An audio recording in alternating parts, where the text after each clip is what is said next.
It was Isla's 23rd birthday, and the only gift she had received was a double shift and a bruise on her hip from a drunk patron shoving past her. "Move it, Omega!" The tavern owner, a sweaty beta named Gorm, bellowed from the bar. "Table 4 needs ale. Stop daydreaming." Isla flinched, clutching the heavy tray of mugs tighter. "Yes, sir, right away." She wasn't daydreaming. She was drowning. The Neutral Ground Tavern was a cesspool of noise, sweat, and aggression. For anyone else, it was just loud. For Isla, it was torture. As a soul seer, a secret she guarded with her life, she didn't just hear the patrons, she felt them. She felt the greed of the mercenaries, the lust of the travelers, the angry despair of the rogues. It was a cacophony of other people's ugliness, battering against her mind like a physical storm. By midnight, her head was splitting, her feet throbbed. She was invisible, overworked, and profoundly lonely. She retreated to the small shadowy alcove where the staff kept the spilled drinks. Her eyes landed on a bottle of moon whiskey, the expensive stuff, 100 proof. "Happy birthday to me," she whispered, her voice cracking. She didn't pour a glass. She took a swig straight from the bottle. The burn was instant, searing down her throat and, more importantly, numbing the noise in her head. She took another, then another. The room started to swim. The sharp edges of the patron's emotions blurred into a soft hum. Finally, silence. She stumbled out from behind the bar, swaying. She meant to go to her room, but a strange sensation pulled her toward the far corner of the tavern. It was the dead zone. Usually patrons avoided that corner because the draft was cold. Tonight, they avoided it because he was there. A massive figure sat in the shadows. He was cloaked in black fur, motionless as a statue. The aura radiating off him was terrifying. A cold, suffocating wave of pure death that made even the hardened mercenaries shiver and look away. But drunk Isla didn't feel the fear. The whiskey had stripped away her survival instincts. Instead, her soul sight flared to life, unbidden. She looked at the terrifying monster in the corner, and she didn't see a killer. She saw a wolf. Not a physical wolf, but a spirit. A massive black beast, scarred and bleeding, curled into a tight ball of absolute, crushing loneliness. It was whimpering. It was the saddest thing she had ever seen. Tears welled in Isla's eyes. Her own loneliness vibrated in sympathy. She stumbled forward, ignoring the sudden hush that fell over the room.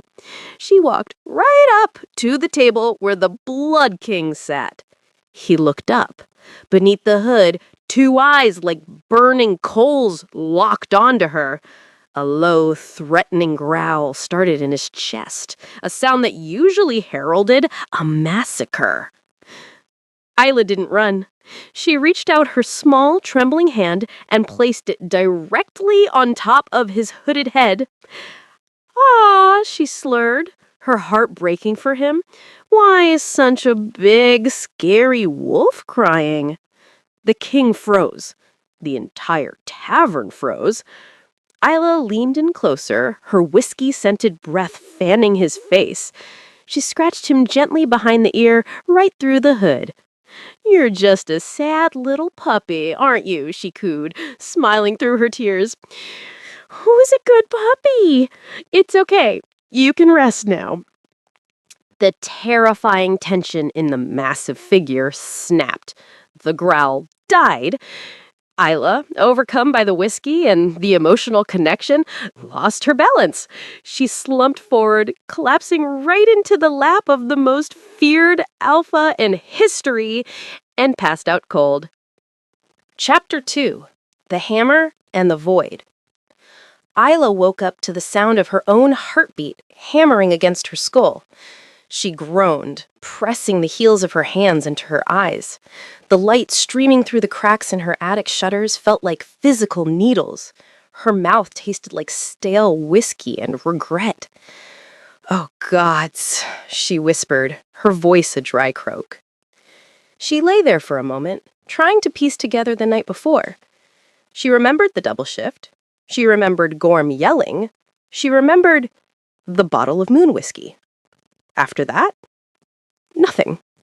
Just a black void. Panic spiked in her chest. She sat up abruptly, ignoring the wave of nausea. She was in her own narrow cot. She was still wearing her tavern dress, though her apron is missing. How did I get here?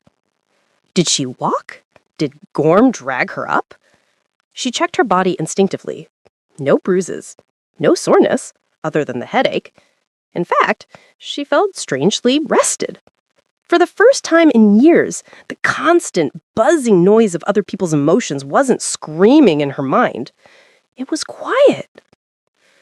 Then she realized the tavern downstairs was quiet too. Usually, at this hour, the neutral ground was roaring with the breakfast rush, clattering plates, shouting cooks, hungover mercenaries demanding ale. Today, the silence was heavy, oppressive. It felt like the air before lightning strike. Isla swallowed hard, smoothing her wrinkled dress. She was late. Gorm was going to kill her. She shoved her feet into her worn boots and hurried toward the door, unaware that she was walking into a nightmare.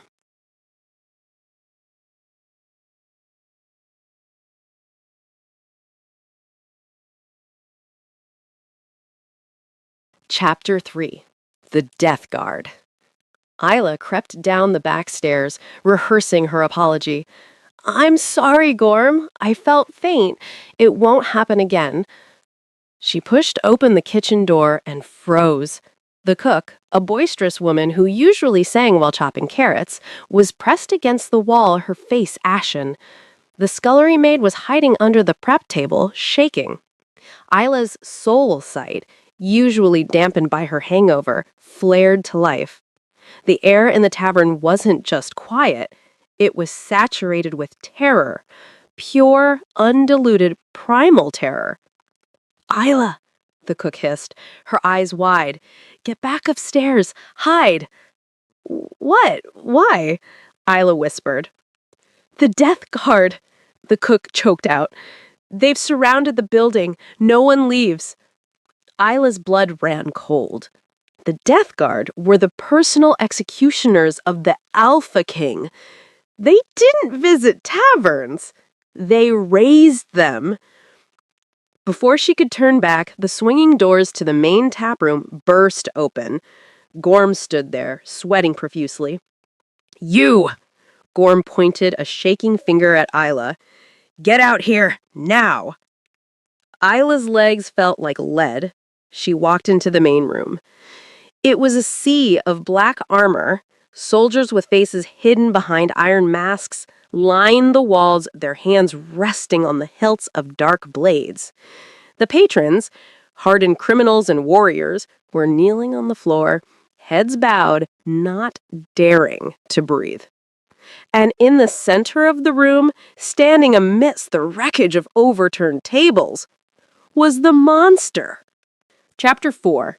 The Hunt. He was massive. He wasn't wearing the hood from the night before. He stood nearly 7 feet tall, broad-shouldered and terrifying. He wore black leather armor that seemed to absorb the light, and a heavy fur cloak made from the pelt of a midnight wolf. His face was a landscape of beautiful violence.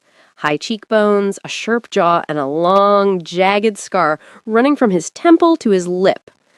But it was his eyes that made Isla's soul shrivel. They were red-rimmed, frantic, and burning with a madness that terrified her. He was hunting. He moved through the room with a predatory grace that was wrong for a man of his size. He grabbed Gorm by the collar, lifting the fat beta off the ground with one hand. He didn't speak. He leaned in and inhaled. He sniffed Gorm's neck, his upper lip curling in a snarl of disgust. He threw the man aside like a rag doll. "Not him," the Alpha King growled. His voice was a deep subterranean rumble that vibrated in Isla's chest. "The scent is faint, but it is here. Vanilla and rain." Isla stopped breathing. Vanilla and rain? That was her soap, the cheap stuff she made herself. She tried to shrink behind a wooden pillar, praying to the moon goddess that she would turn invisible. The king turned. His head snapped toward her hiding spot with terrifying speed. His nostrils flared. Isla's soul sight hit her with the force of a physical blow. She expected to feel his rage. She expected to feel bloodlust. Instead, she felt a gaping, desperate need, a hunger so profound, so agonizing, it was like a starving man smelling bread. He locked eyes with her. The madness in his gaze paused, replaced by a sudden, intense recognition. "Found you," he whispered. Chapter 5. The Command. Isla couldn't move. She was a rabbit caught in the gaze of a wolf who had already eaten the rest of the forest. The king crossed the room, the death guards parted for him. The kneeling patrons scrambled out of his way on their hands and knees. He didn't rush. He stalked her. Every step of his heavy boots echoed like a drumbeat of doom. Thud. Thud. Thud. Isla backed up until her spine hit the rough wood of the wall. There was nowhere to go. He stopped inches from her. He cowered over her, blocking out the light, blocking out the room, blocking out the world. He smelled of iron, blood, and the cold wind of the mountains. Isla looked up, her whole body trembling. She waited for the blow. She waited for him to accuse her of treason, of spying, of whatever crime warranted the death guard. "I'm sorry," she squeaked, tears leaking from her eyes. "I don't know what I did, Your Majesty. Please, I'm just a barmaid. I'm nobody." He ignored her plea. He raised a hand. Isla flinched, squeezing her eyes shut, expecting pain. She felt a rough, calloused thumb brush against her cheek, wiping away a tear. The touch was shockingly gentle, but his hand was trembling, not with fear, but with restraint. Isla opened her eyes. The king was staring down at her, his expression intense, bordering on obsessed. He leaned down, his face so close she could feel the heat radiating from his skin. "You," he growled, his voice dropping to a rough, demanding whisper that only she could hear. He didn't ask for her name. He didn't ask for her allegiance. "Say it again," he commanded. Isla blinked, confused and terrified. Say what, Alpha?" His eyes flashed with dangerous impatience. He leaned closer, his lips brushing her ear. "Call me puppy." Chapter 6. The Absurd Request. Isla's brain short-circuited. She stared up at the most feared man in the world, a man known for slaughtering entire packs for looking at him wrong, and tried to process what she had just heard. "Call me puppy? I beg your pardon?" she whispered, her voice trembling. Alpha King Vorian didn't blink. The madness in his red-rimmed eyes flared again, a dangerous flicker of impatience. His hand, which was still resting near her face, drifted down to wrap around her wrist. His grip was iron hard. "Last night," he rasped, his voice sounding like gravel grinding together, "you touched me. You called me that." He squeezed her wrist, pulling her slightly closer until her chest brushed his armored chest. "Say it! Make the noise stop!" The noise? Isla's soul sight flared. She looked past his terrifying exterior and saw it again, the internal storm. His mind wasn't just angry, it was screaming. It was a chaotic, deafening roar of bloodlust and paranoia that never, ever slept. Except when he looked at her, the roar quieted to a hum. She realized with a jolt of horror that she must have done something while she was drunk. She must have touched him. "Alpha," she stammered, pulling her wrist back. I was drunk. I don't remember. I didn't mean to offend you." Vorian's face darkened. "Offend?" He let out a humorless laugh. "You silent the beast. Do it again." I can't just say it, she cried, panic rising. You're the Blood King. He snarled as his patience snapped. Then you will learn to say it. He turned to his guards, dragging Isla with him as if she weighed nothing. Burn this place. We are leaving. Chapter 7. The Cage of Gold. Isla didn't even have time to grab her shoes. She was hauled out of the tavern and thrown not roughly, but efficiently onto the back of a massive black horse. Vorian mounted behind her, his arms caging her in. Behind them, the neutral ground tavern was already in flames. Vorian didn't look back. He didn't care about witnesses. He only cared that he had secured the one thing that made his brain quiet. The ride to the Obsidian Citadel took hours. Isla spent the entire time rigid with terror, the king's chest a solid wall of heat against her back. He didn't speak. He just inhaled. Every few minutes, he would bury his face in her hair and take a deep, shuddering breath of her vanilla scent, and she would feel the tension in his body uncoil slightly. It was terrifyingly intimate. They arrived at the Citadel, a fortress carved directly into a black mountain. It was a place of nightmares, spiked walls and dark towers. Isla expected the dungeons. Instead, she was marched through the grand halls, past gaping nobles and terrified servants, straight to the royal wing. Vorian kicked open a massive double door. The room beyond was opulent, but chaotic. Furniture overturned, claw marks on the walls, velvet curtains shredded. It was the den of a beast. Stay, he commanded, pointing to a pristine white chaise lounge in the center of the wreckage. It looked like the only thing he hadn't destroyed. Is this your room? Isla squeaked. It is our cage, Vorian growled. He locked the door and swallowed the key. Chapter 8. The First Night. The silence in the room was heavy enough to crush bone. Vorian paced. He moved like a caged tiger, back and forth, his eyes never leaving Isla. He had stripped off his heavy fur cloak and armor, leaving him in a loose black shirt that did nothing to hide the terrifying expanse of his muscles. Isla sat on the edge of the chaise, hugging her knees. Please, she whispered, just tell me what you want. If you're going to kill me, just do it. Vorian stopped pacing. He looked at her, genuinely confused. Kill you? Why would I break the silence? He walked over to her. Isla flinched, shutting her eyes. He didn't strike. He knelt. The Blood King dropped to his knees on the floor in front of her.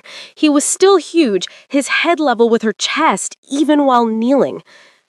Touch me, he demanded. He grabbed her hand and forced it onto his head, into his thick, dark hair. Isla's hand trembled violently. Like this? Like last night, he growled, closing his eyes. Scratch. Behind the ear. Isla swallowed hard. She moved her fingers, scratching gently, tentatively. A low, rumbling sound vibrated in Vorian's chest. It wasn't a growl. It was a purr, a deep, guttural sound of relief. His shoulders dropped 3 inches. His breathing slowed. Again, he whispered, leaning his head into her hand like a starved animal. Call me the name. Isla looked at the scarred, terrifying man melting under her touch. Her fear began to mix with something else. Pity. You're a good boy. You're a good puppy. Vorian let out a long, shuddering sigh. Yes, he breathed. And right there, kneeling on the floor with his head in her lap, the king who hadn't slept in a decade fell asleep. Chapter 9. The Morning After. Again. Isla didn't dare move. She sat there for hours, her legs cramping, her hand resting on the sleeping king's head. He slept like the dead, deep, motionless and silent. For the first time, she saw his face without the mask of rage. He looked young, exhausted, but young. The scar in his face looked less like a threat and more like a wound. Her soul sight flickered. The screaming storm inside him was gone. In its place was a quiet, gray fog of exhaustion. He's just tired, she realized. He's so incredibly tired. Sunlight crept into the room. The door handle rattled. "Varian," a sharp female voice called from the hall. "Open this door. The council is waiting." Varian woke instantly. The transition was terrifying. One second he was asleep, the next he was on his feet, a dagger in his hand, his eyes wide and wild. He snarled at the door, placing himself between Isla and the sound. "Go away!" he roared. "Varian, don't be absurd," the voice scoffed. "I know you have a woman in there. I can smell the cheap perfume." Isla flinched. Cheap perfume. Varian turned to Isla. The vulnerability of the night was gone. The Blood King was back. He looked at her, checking for... what? Betrayal? "Stay here," he commanded. "Do not open the door for anyone, especially her." "Who is she?" Isla whispered. "Lady Soraya." Varian spat the name like a curse. Chapter 10. The Viper's Interest. Varian left, locking the door from the outside. Isla was alone in the wrecked room. She didn't stay put. She went to the window. It looked out over a sheer drop into a jagged ravine. No escape there. She wandered the room. Amongst the shredded tapestries and broken furniture, she found odd things. A collection of delicate glass animals, smashed. A sketchbook filled with dark, chaotic charcoal drawings of wolves tearing each other apart. He was trying to let the madness out, she realized, but it wasn't working. A soft click came from the lock. The door opened. It wasn't Varian. A woman glided in. She was breathtakingly beautiful, tall and blonde, wearing a gown of silver silk that cost more than Isla's entire village, but her eyes were cold, reptilian.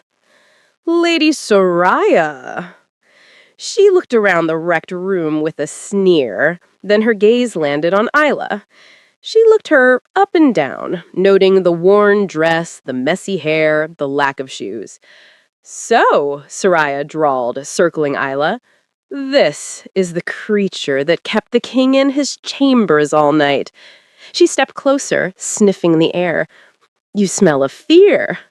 And vanilla. How quaint." Isla backed away. I'm just a guest. I mean, a prisoner. I didn't ask to be here." "Oh, I believe you," Soraya smiled, showing too many teeth. "Varian has peculiar tastes. He likes to play with his food before he breaks it." She leaned in close. "Enjoy your time in the cage, little mouse. But be warned, Varian breaks everything he touches. And when he's done breaking you, I'll be the one sweeping up the pieces."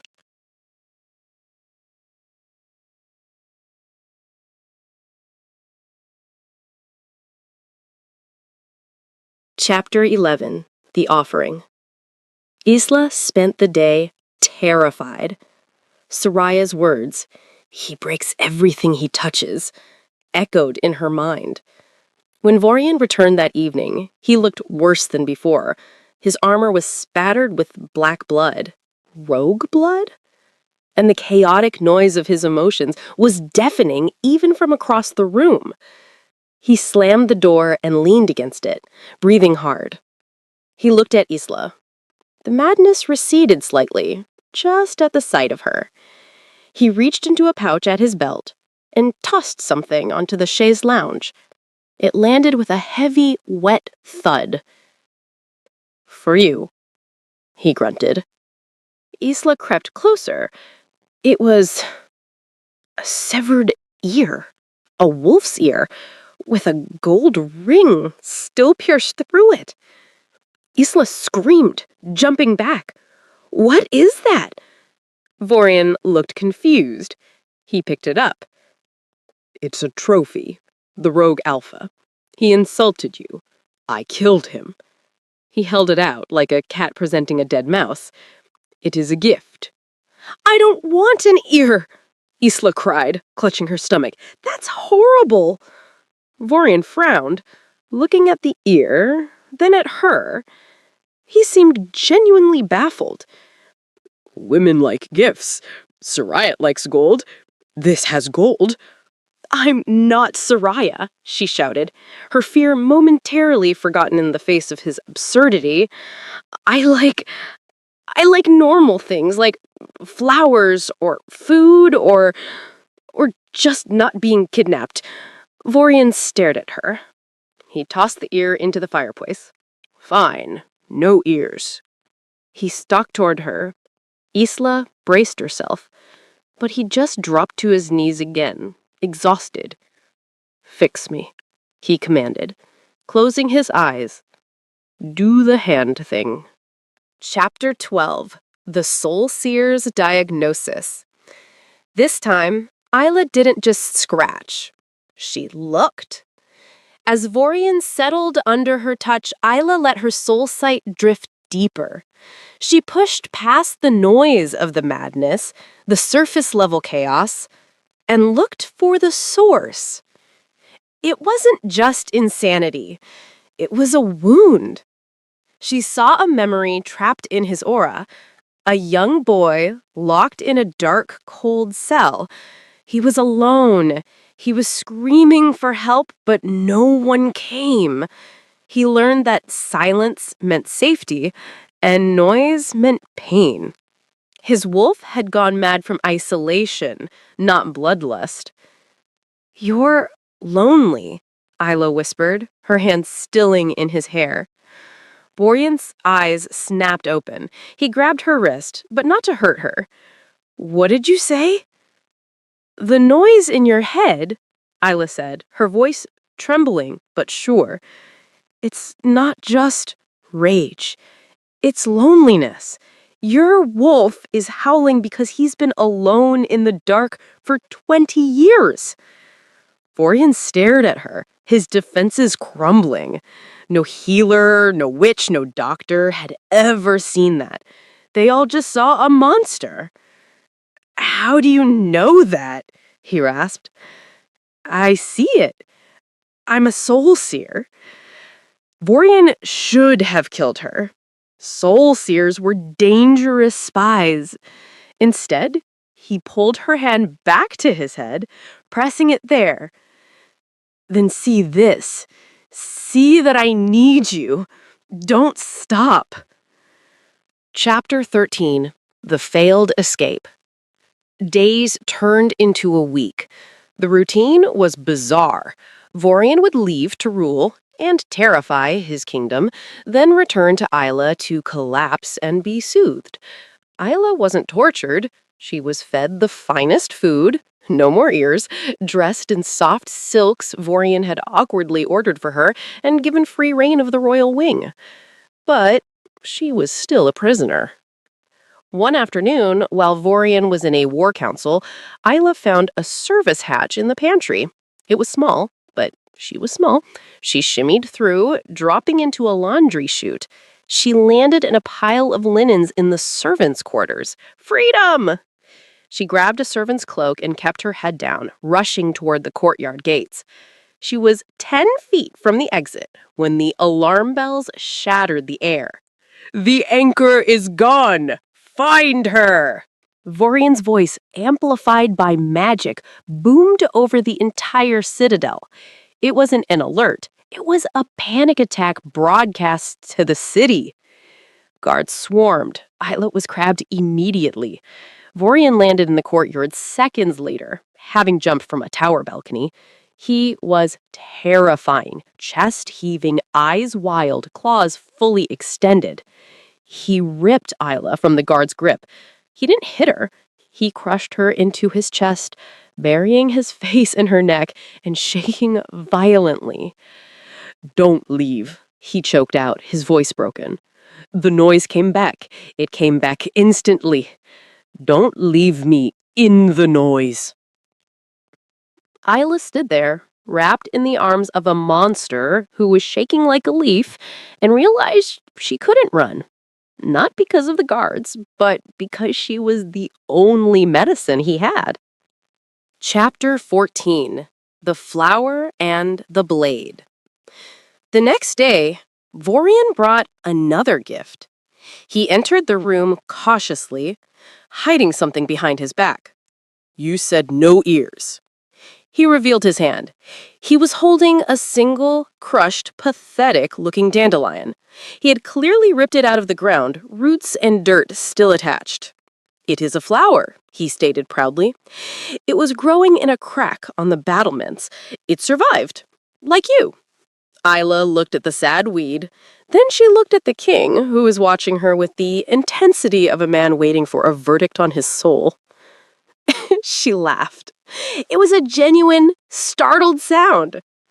It's beautiful, puppy," she said, taking the dirty weed. Vorian's chest puffed out.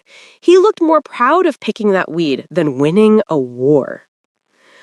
"I will get you more," he promised seriously. "I will get you a field of them."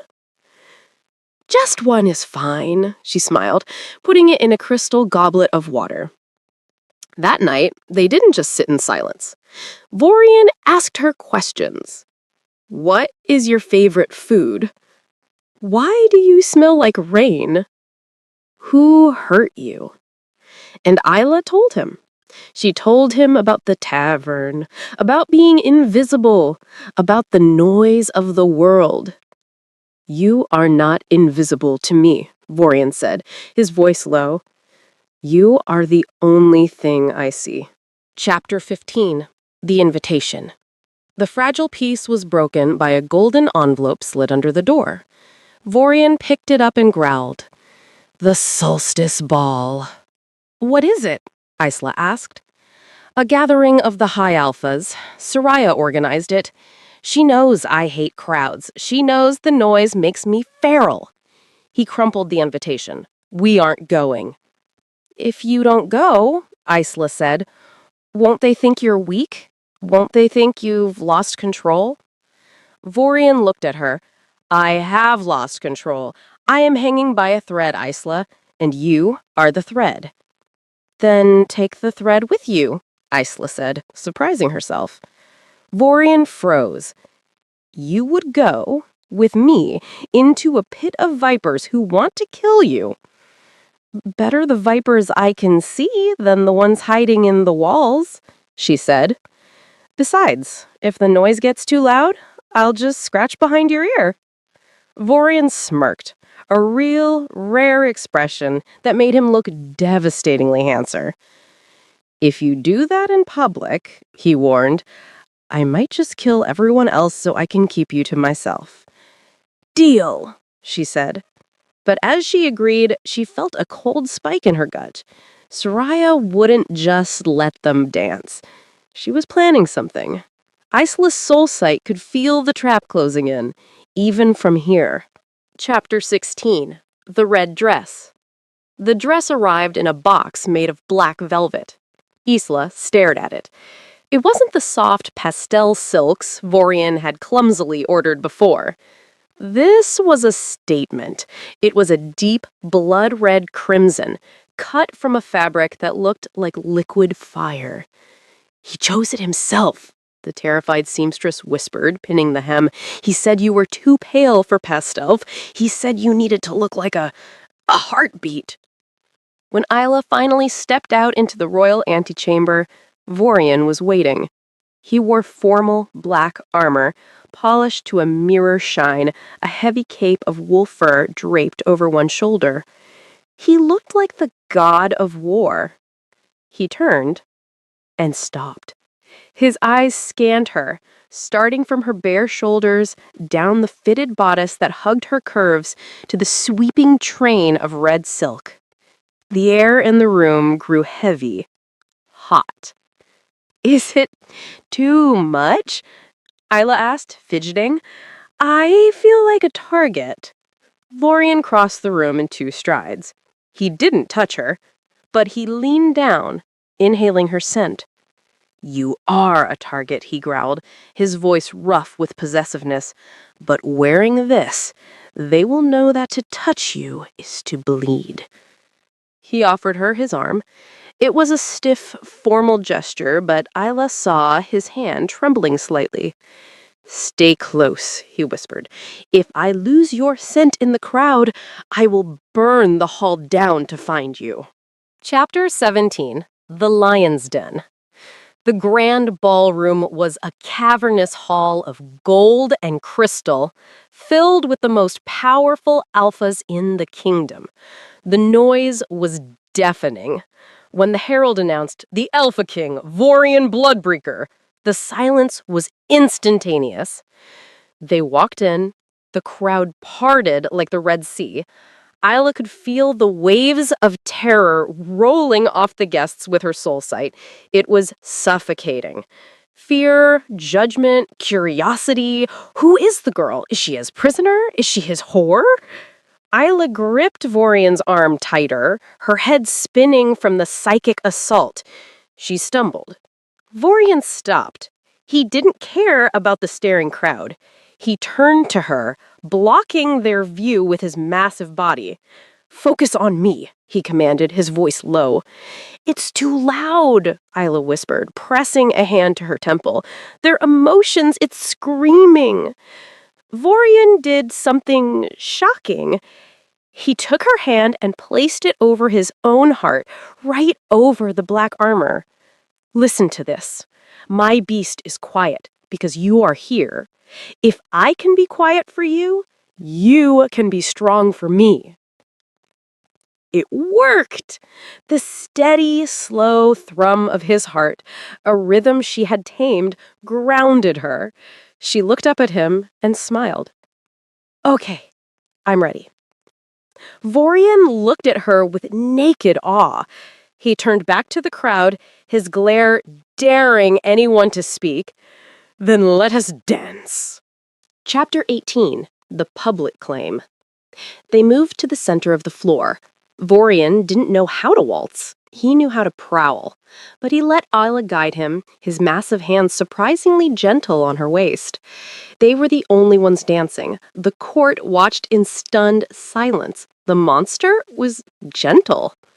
They are staring, Vorian gumbled, pulling her closer than propriety allowed. Let them stare, Isla said, feeling brave in the circle of his arms. She reached up and, hidden by the high collar of his armor, scratched him lightly at the nape of his neck. Vorian's eyes fluttered shut for a fraction of a second, a shiver running through him. You play a dangerous game, little witch, provoking a beast in public. I'm not afraid of the beast anymore, she whispered back. Vorian stopped dancing. He didn't care about the music. He looked down at her, his expression intense and open for the entire world to see. I declare, you are my anchor, he declared, his voice carrying through the silent hall. Let it be known, this woman is under my personal protection. Her enemies are my enemies. Her breath is my breath. It was a claim. Not a mating claim, but something rarer. He had just declared her the keeper of his soul. Lady Soraya, watching from the sidelines with a glass of wine, crushed the crystal stem in her hand. Her knuckles were white. Chapter 19. The Viper's Toast. The spell was broken by a slow, sarcastic clap. Soraya glided onto the dance floor, followed by a servant bearing a golden tray with 3 goblets. Touching, Soraya drawled, her voice sharp as glass. Truly, the beast and his pet.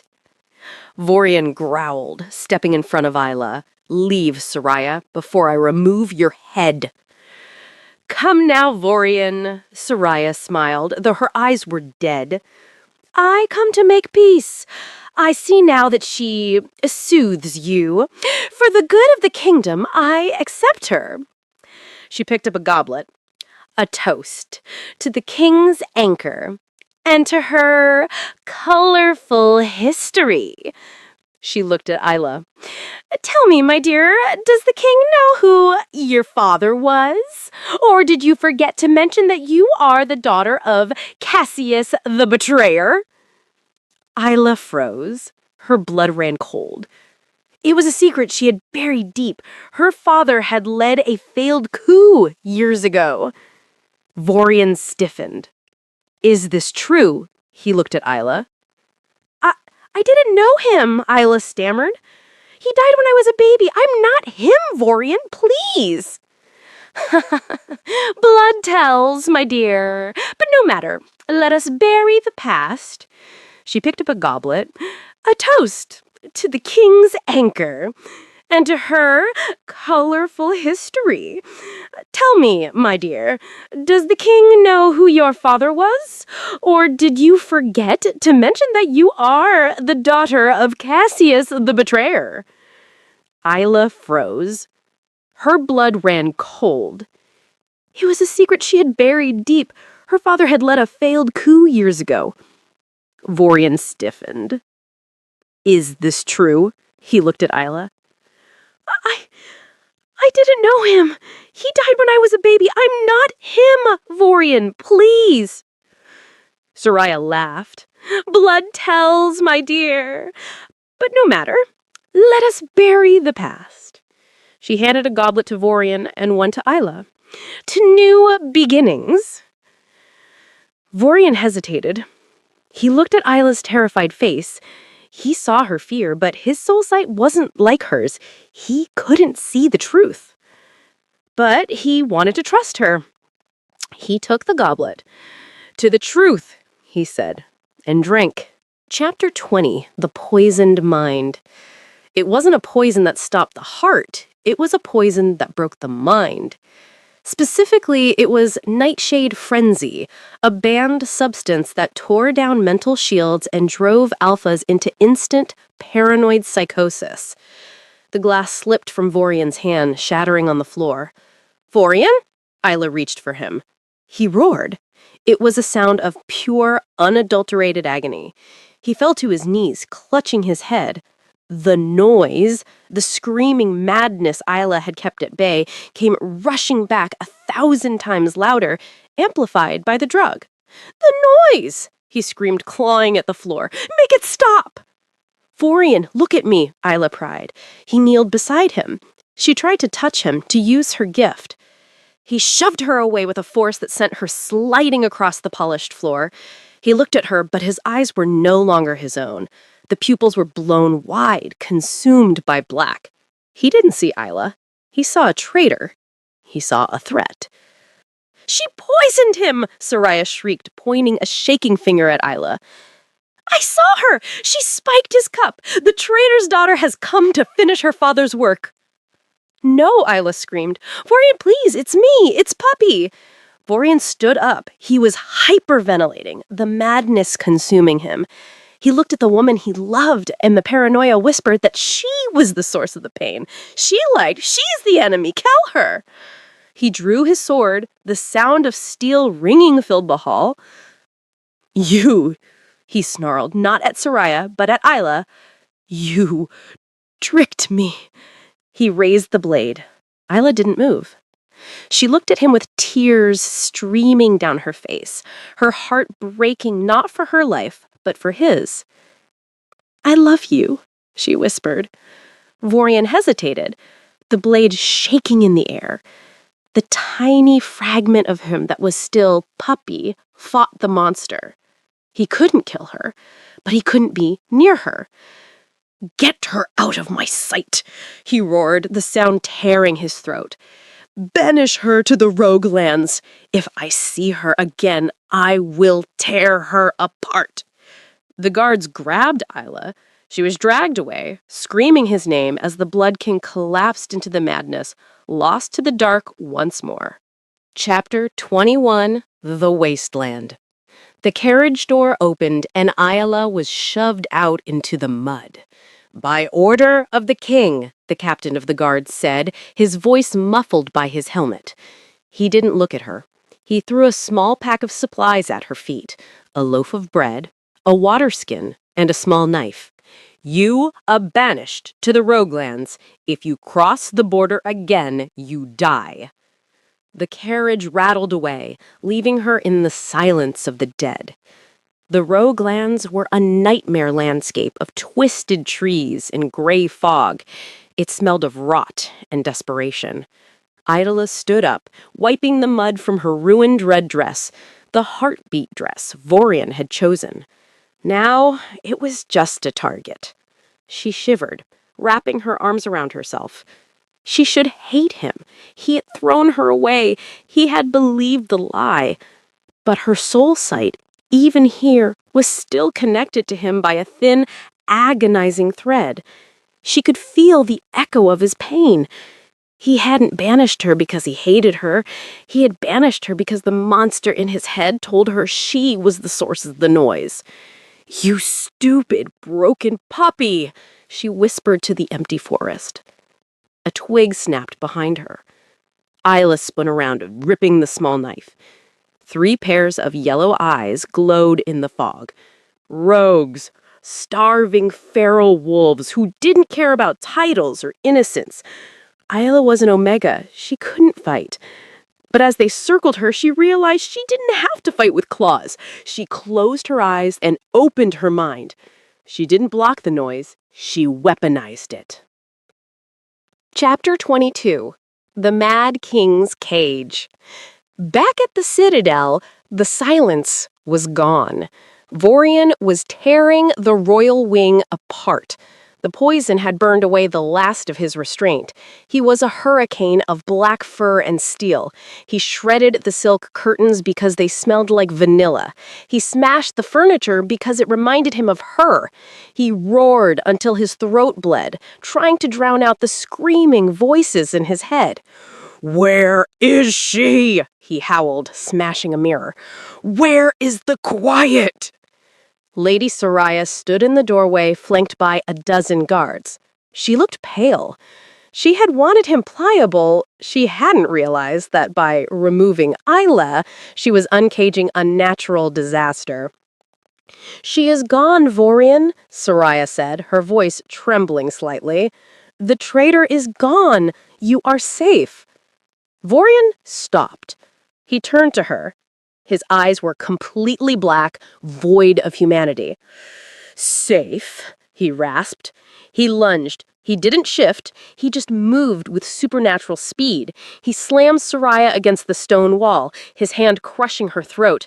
"It is loud. Why is it so loud?"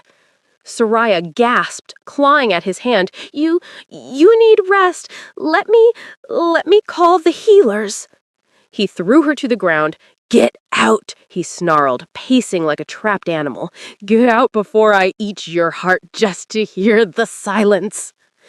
Soraya scrambled away, terrified. She realized then that she hadn't won the kingdom. She had locked himself in a room with a bomb, and she had just lit the fuse. Chapter 23. The Alpha of Empathy. In the Roguelands, the 3 wolves lunged. Isla didn't scream. She focused on the lead rogue, a mangy, scarred male. She shoved her consciousness into his. She didn't find evil. She found hunger, a desperate, gnawing pain in his belly that had driven him mad. "Stop," Isla commanded, not with an alpha voice, but with a soul voice. She projected a wave of calm and satiation directly into his mind. The rogue skidded to a halt, confused. The hunger pain vanished for a second, replaced with the sensation of a full belly. He whined, shaking his head. Isla reached into her pack and broke the bread in half. She tossed it to him. "Eat," she said softly. "You aren't a killer. You're just starving." The rogue looked at the bread, then at her. He shifted back into a human, a gaunt, dirty man who looked at her with awe. He ate the bread in 2 bites. "Who are you?" he rasped. "A witch?" "No," Isla said, tearing a strip of red silk from her dress to tie back her hair. "I'm the only one out here who bothers to listen." Within a week, Isla wasn't dead. She was leading. She had gathered a ragtag group of outcasts, rogues, runaways, broken wolves. She used her soul sight to heal their traumas and settle their disputes. She wasn't ruling through fear. She was ruling through empathy. But every night, she looked toward the black mountains of the Citadel. She could feel the thread tension tightening. Vorian was breaking. Chapter 24. The Kingdom Burns. A month passed. The Citadel was falling. Vorian had stopped ruling. He prowled the empty throne room, a feral beast in human skin. The nobles had fled. The servants were hiding. The kingdom was leaderless. Soraya tried to take control, but the neighboring packs smelled weakness. They were gathering at the borders, ready to invade. Soraya realized her mistake. A mad king was useless. A dead king, however, she could work with that. If Vorian died heroically in battle, she could rule as his grieving widow regent. She convened the remaining generals. "The king is lost to the madness," she declared, feigning tears. "He is a danger to us all. We must put him down like a rabid dog. It is a mercy." The generals, terrified of the monster in the throne room, agreed. "We will lure him out," she plotted. "We will open the gates to the invading armies. When he charges out to fight, we will shoot him in the back." It was a death sentence. Chapter 25. The Rumor. News travels fast in the Roguelands. Isla sat by a campfire, stitching a wound on a young rogue's arm, when a scout ran into the clearing. "Isla, news from the capital." Isla froze. "Vorian?" "The king is gone," the scout panted. "They say he's gone fully feral. Soraya has declared him unfit. She's opening the gates to the Northern Alliance tomorrow at dawn. She plans to let them slaughter him." The thread in Isla's chest snapped tight. She stood up. The heartbeat dress was tattered and muddy, but her eyes were fierce. She wasn't the terrified barmaid anymore. She was a survivor, and she realized something profound. She didn't just pity the monster. She loved him. "He isn't feral," she whispered. "He's in pain." She looked at her band of rogues, 20 wolves she had saved with kindness. "I'm going back," she announced. "To the Citadel?" the gaunt man asked. "They'll kill you on sight, Isla. You're banished." "They're going to murder him," Isla said, her voice shaking with rage. "Soraya poisoned his mind, and now she wants to take his life.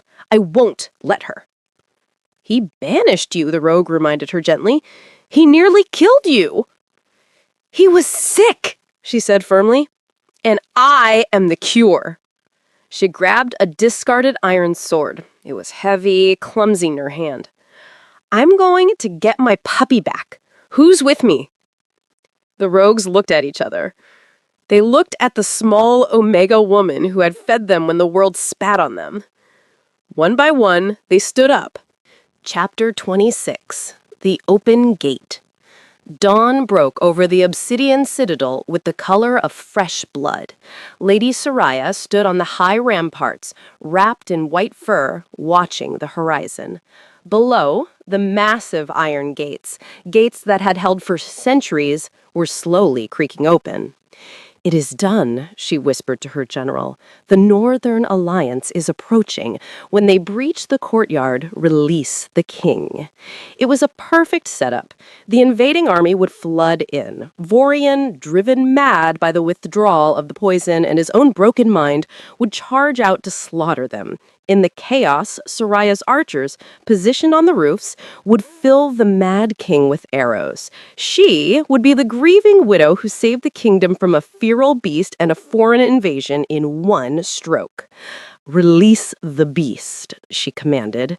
The heavy chains on the royal wing doors were blasted apart. A roar shook the very foundations of the castle. It wasn't human. It was a sound of pure, jagged fury. Vorian burst from the keep, half-shifted, a monstrous blur of black, fur, claws, and shadow. He didn't look at the sky. He didn't look at the castle. He saw movement at the gates, and he charged. Chapter 27. The Beast Unleashed. The battle was a massacre.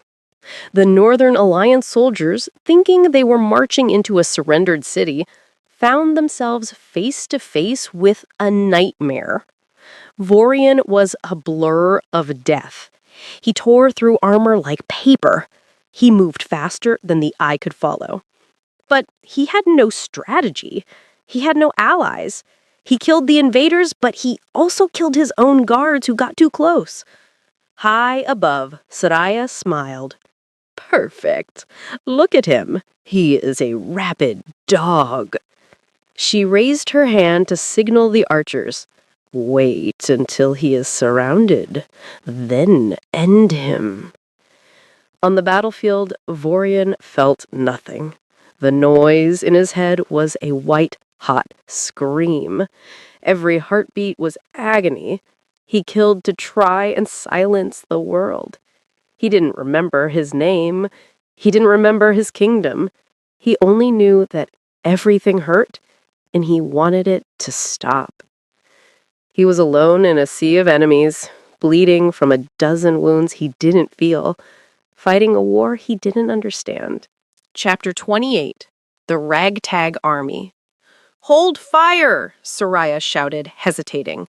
A new force had crested the hill. It wasn't an army. It was a mob. Isla stood at the front of 20 ragged, dirty rogues. They had no armor. They held rusted swords and farming scythes.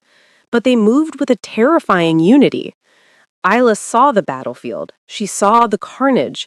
And in the center of it, she saw the massive, black, blood-soaked monster that was Vorian. Her soul sight hit her like a physical punch. His pain was so loud it made her knees buckle. He wasn't just fighting, he was screaming for death. "He's dying," she choked out. "He's trying to make them kill him."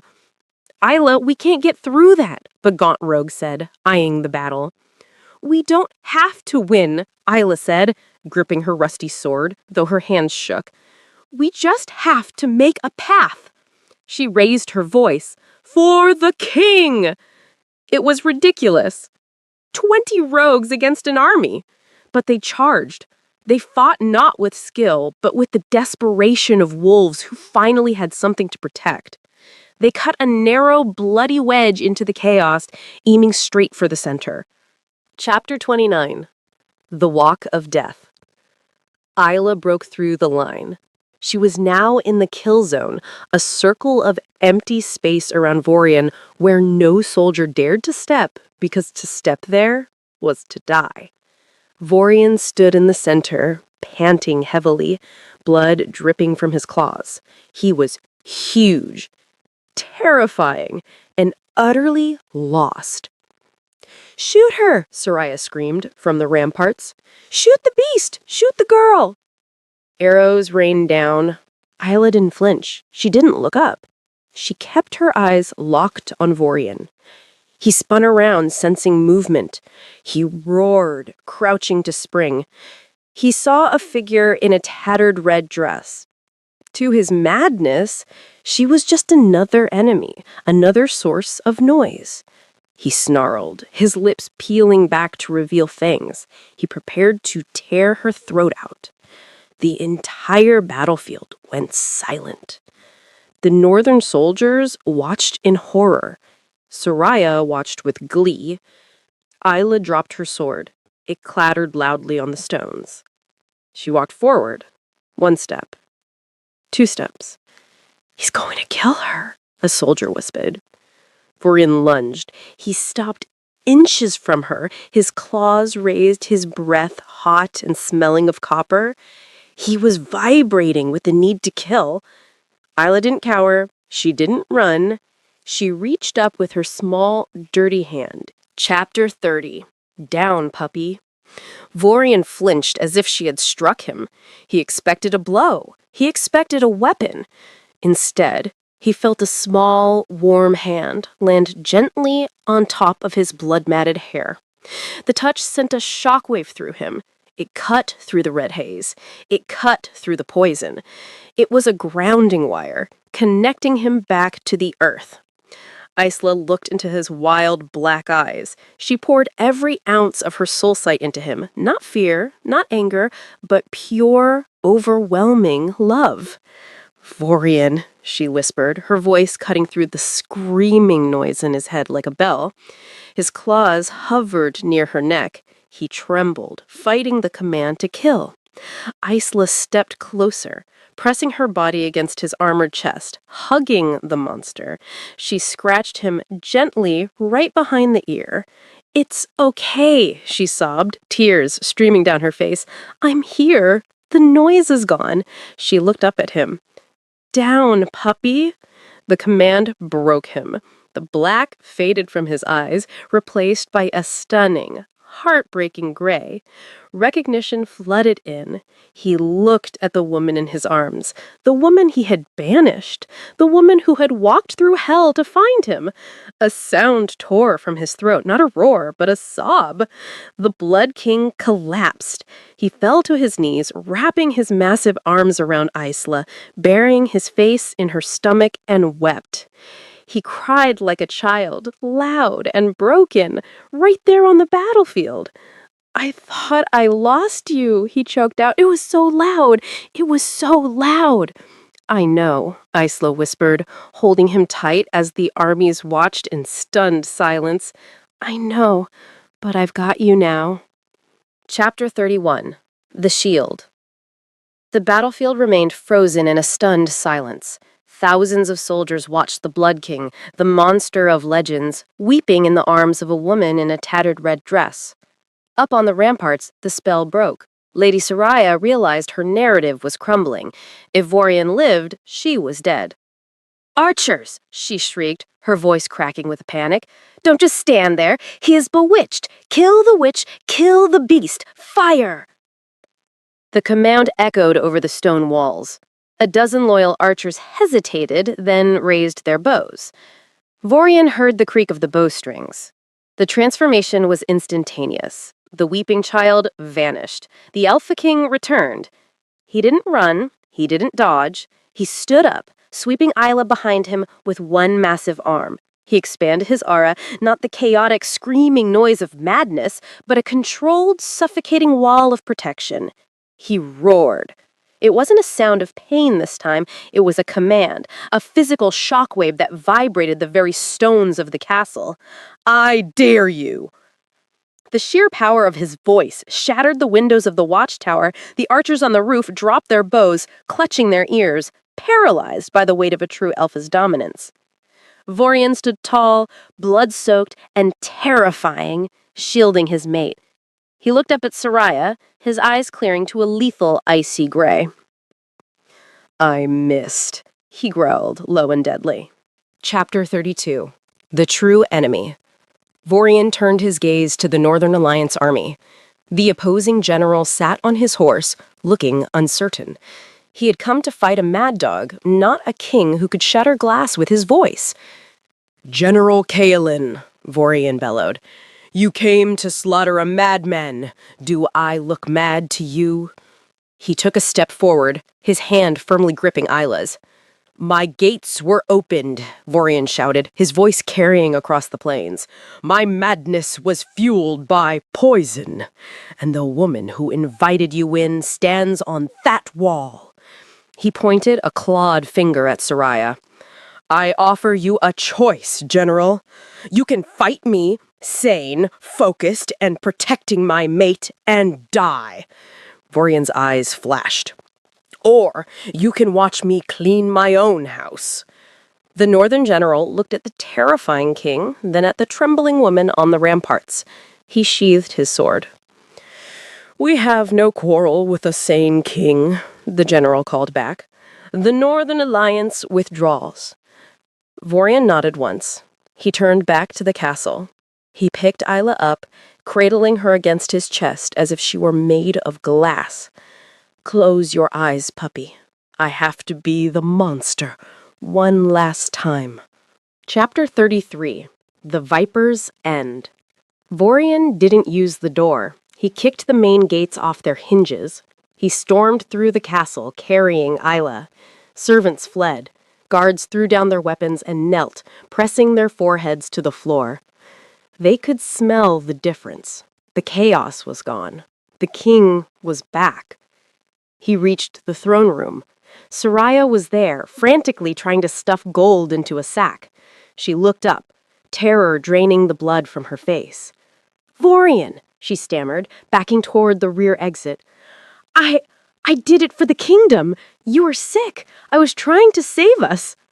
Vorian set Isla down gently on the steps of the dais. "Stay here." He walked toward Soraya. He didn't rush. "You poisoned my mind," he said, his voice calm and terrible. "You took away my silence. And then you sent her away." "She's a traitor's daughter!" Soraya screamed, throwing a candlestick at him. He swatted it away like a fly. "She is my soul," Vorian snarled. He cornered her against the high windows and he said, "And you tried to kill her." "Please?" Soraya fell to her knees. "I can help you. I know where the gold is. I know the secrets." "I don't want gold." He grabbed her by the back of her expensive silk dress and marched her to the open balcony overlooking the courtyard, where his army and the rogues were waiting. "This is the price of treason," he announced to the courtyard below. He didn't make a speech. He simply let go. Soraya's scream was short, cut off by the sudden stop at the bottom of the ravine. Vorian turned back to the room. He felt no joy, only the cold satisfaction of a threat removed. He walked back to Isla, his shoulders slumping. "It's done," he whispered. Chapter 34. The Scars of Silence. That night, the royal wing was quiet. Not the terrifying silence of the tomb, but the peaceful silence of rest. Isla sat on the edge of the massive bed. Vorian was kneeling on the floor between her legs, a basin of warm water and a cloth in his hands. He was cleaning the mud from her feet.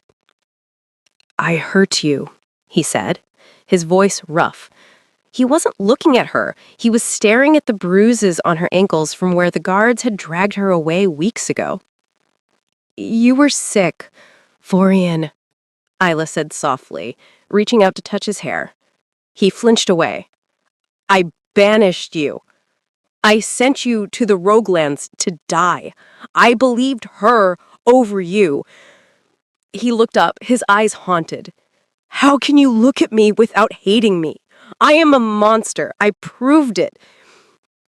"You are a monster," Isla agreed quietly. Vorian froze, the pain in his eyes deepening. "You are a monster who cries when he's lonely," she continued, smiling gently. "You are a monster who picks weeds because he thinks they are flowers. You are a monster who needs a puppy." She grabbed his face in her hands, forcing him to look at her. "I don't love you because you're perfect, Vorian. I love you because you let me see the parts of you that are broken. And I love you because you came back." Vorian let out a shuddering breath. He dropped the cloth and buried his face in her lap, wrapping his arms around her. "I will spend the rest of my life earning this," he vowed into her dress. "Every single day. I will never let the noise touch you again." Isla scratched him behind the ear. "Just keep the bed warm, puppy. That's all I need." Chapter 35. The Coronation of the Soul. A month later, the Great Hall was restored. The red banners of the Blood King hung from the rafters, but next to them hung new banners, white silk embroidered with a single dandelion. Isla stood before the throne. She wasn't wearing the red dress of a target. She wore white and gold, looking like the dawn. Vorian stood before her, holding the crown. He looked healthy. The red rims around his eyes were gone. He slept every night, as long as Isla was touching him. He turned to the assembled court, the nobles who had sneered, the generals who had feared. For years, I ruled with fear. Vorian's voice boomed. I was a king of blood and silence. I was half a man. He looked at Isla, his expression softening to pure adoration. This woman walked into the darkness and led me out. She saw the beast and didn't run. She is not just my queen. He placed the heavy crown on her head. She is the keeper of the king's soul. Her word is my command. Her safety is your law. He knelt.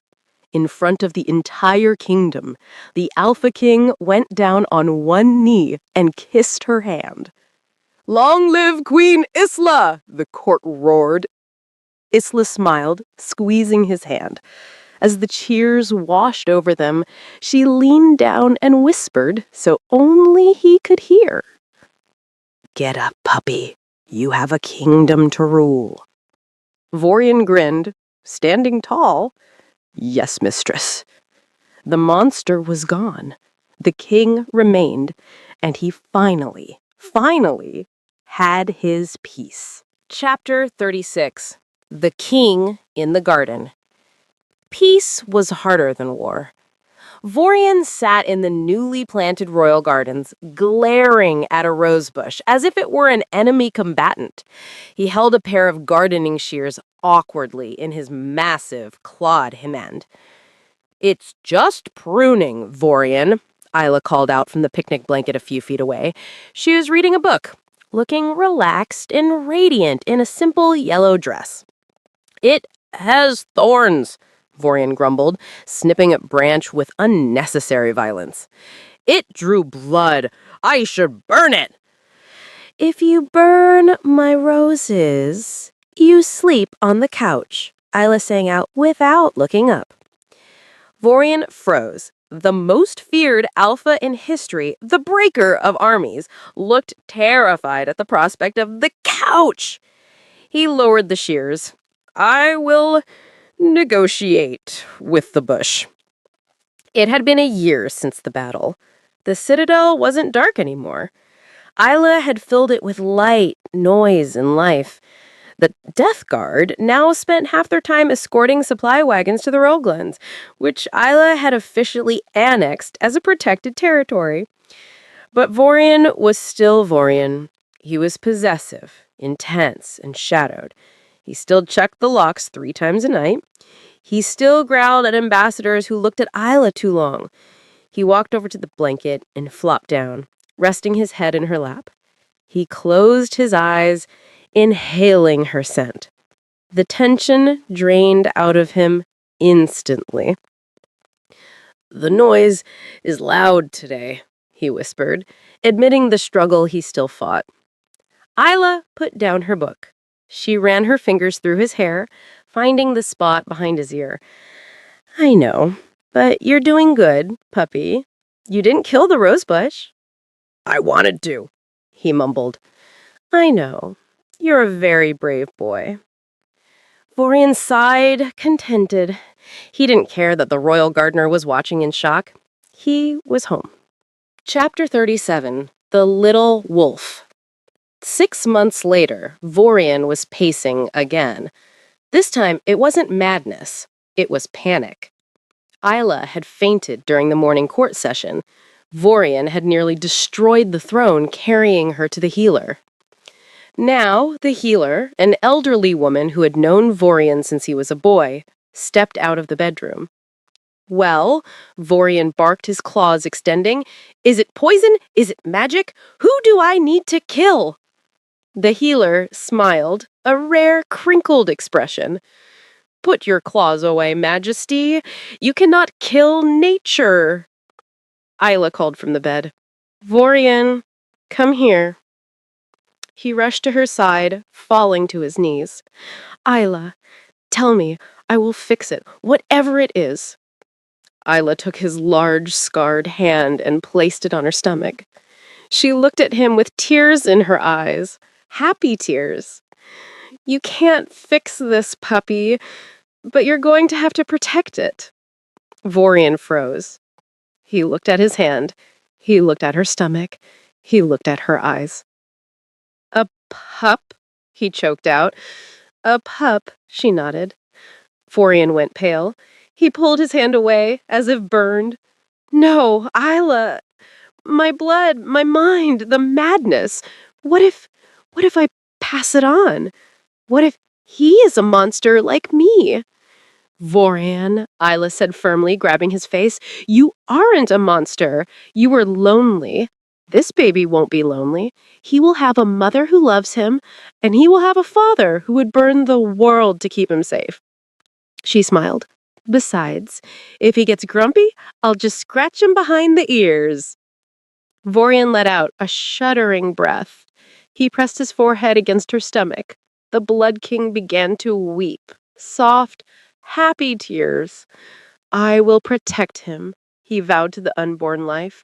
I will be the shield.